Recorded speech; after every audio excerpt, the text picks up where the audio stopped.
Genesis chapter 31.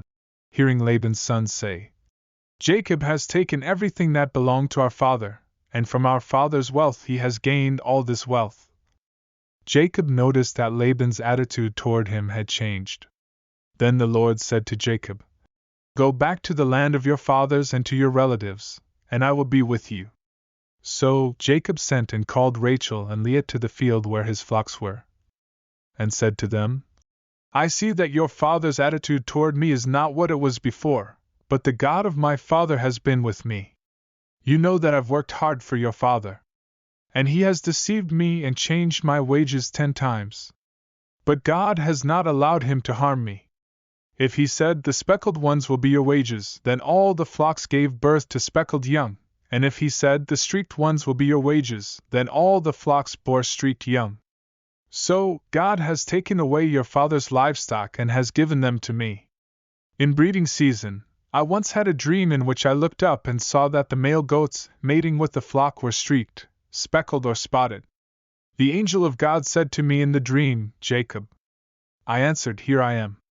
And he said, Look up and see that all the male goats mating with the flock are streaked, speckled or spotted, for I have seen all that Laban has been doing to you.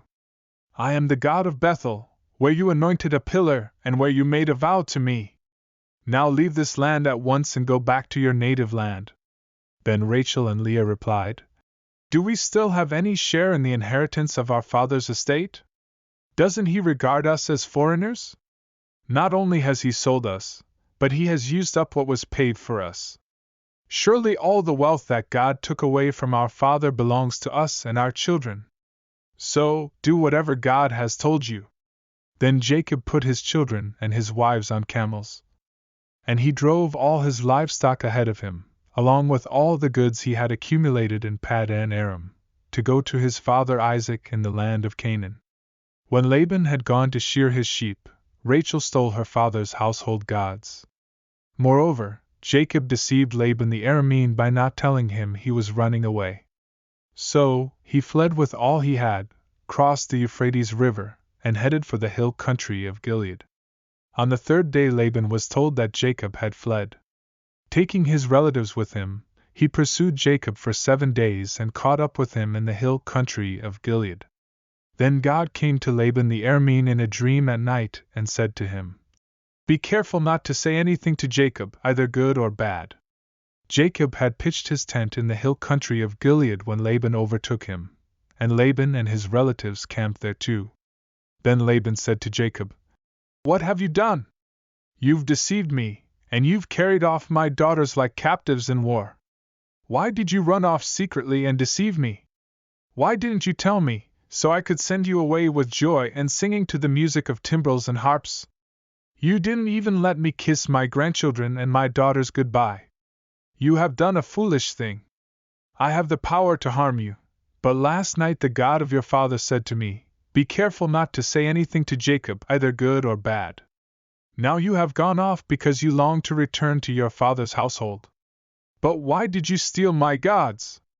Jacob answered Laban, I was afraid, because I thought you would take your daughters away from me by force. But if you find anyone who has your gods, that person shall not live. In the presence of our relatives, see for yourself whether there is anything of yours here with me, and if so, take it. Now Jacob did not know that Rachel had stolen the gods.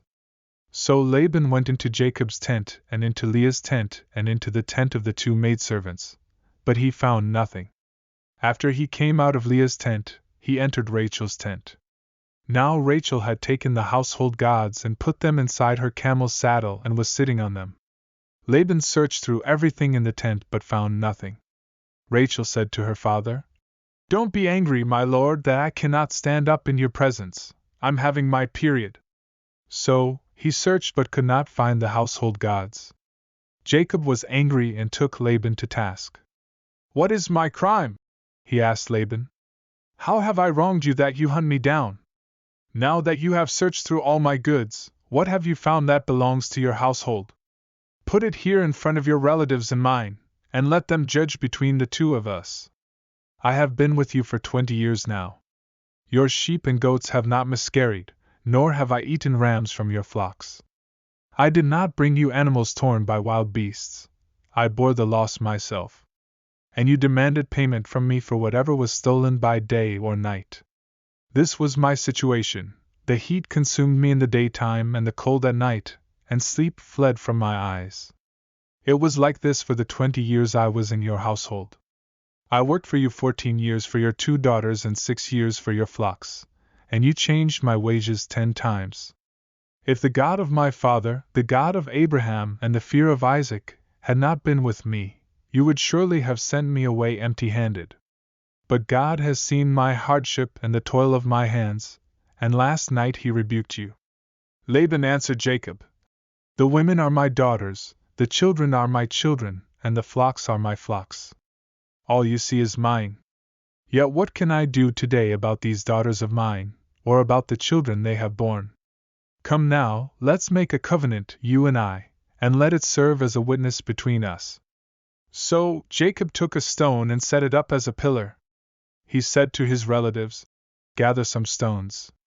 So they took stones and piled them in a heap, and they ate there by the heap. Laban called it Jegar-Sahadutha, and Jacob called it Gilead. Laban said, This heap is a witness between you and me today. That is why it was called Gilead. It was also called Mizpah, because he said, May the Lord keep watch between you and me when we are away from each other. If you mistreat my daughters or if you take any wives besides my daughters, even though no one is with us, remember that God is a witness between you and me. Laban also said to Jacob, Here is this heap, and here is this pillar I have set up between you and me.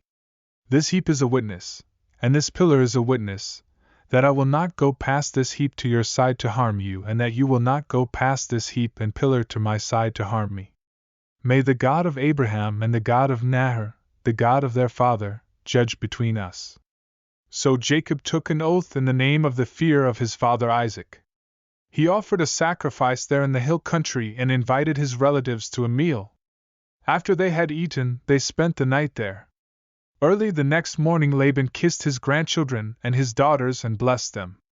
Then he left and returned home.